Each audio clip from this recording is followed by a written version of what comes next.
आज की कहानी का शीर्षक संयुक्त परिवार की सच्चाई।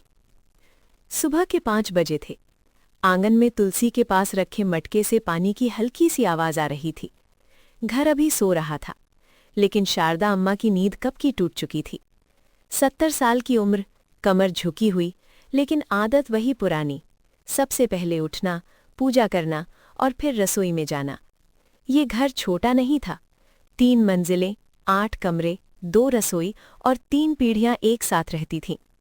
ऊपर की मंजिल पर बड़ा बेटा रमेश, उसकी पत्नी सुनीता और उनके 2 बच्चे। बीच वाली मंजिल पर छोटा बेटा मोहन, उसकी पत्नी रीना। और नीचे शारदा अम्मा और उनके पति की तस्वीर।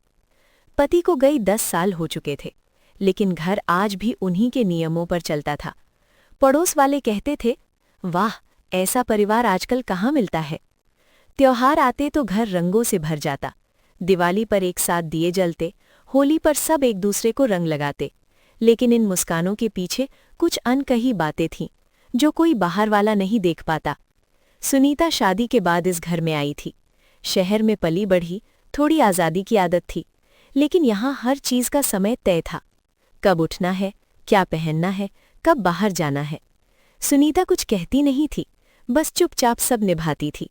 कभी कभी शीशे में खुद को देखती और सोचती, मैं यहाँ हूँ, लेकिन क्या सच में जिंदा हूँ। रीना थोड़ी अलग थी। वो सवाल पूछती थी, क्यों हर बार रसोई की जिम्मेदारी औरतों की, क्यों फैसले हमेशा ऊपर से आते हैं। उसके सवालों से घर में अक्सर एक अजीब सी खामोशी छा जाती थी। मोहन उसे समझाता, थोड़ा एडजस्ट कर लो, माँ की उम्र हो गई है। रीना जवाब देती, एडजस्ट कब तक। पोते पोतियां इस घर में बड़े हो रहे थे, लेकिन उनके मन में भी सवाल थे।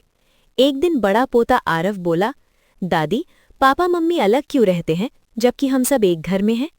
शारदा अम्मा चुप हो गई। उन्हें जवाब नहीं मिला। एक शाम, बात छोटी थी, रसोई में नमक ज्यादा पड़ गया, लेकिन बात बढ़ गई। सुनीता रो पड़ी। रीना ने पहली बार ऊंची आवाज में कहा, बस बहुत हो गया। रमेश और मोहन भी आमने सामने आ गए। घर में पहली बार संयुक्त परिवार की दीवारें दरकने लगी। उस रात शारदा अम्मा सो नहीं पाईं। उन्हें अपने पति की बात याद आई। परिवार जोड़कर रखने का मतलब सबको एक जैसा बनाना नहीं, बल्कि सबको समझना है। सुबह उन्होंने सबको बुलाया। कांपती आवाज में बोली, मैंने सोचा था सबको साथ रखकर खुश रखूंगी, लेकिन शायद मैंने तुम सबकी आवाज सुनना बंद कर दिया। घर में सन्नाटा था। संयुक्त परिवार तभी टिकता है जब उसमें सम्मान हो, सुनने की जगह हो और बदलने की हिम्मत हो। उस दिन कोई अलग नहीं हुआ, लेकिन बहुत कुछ बदल गया।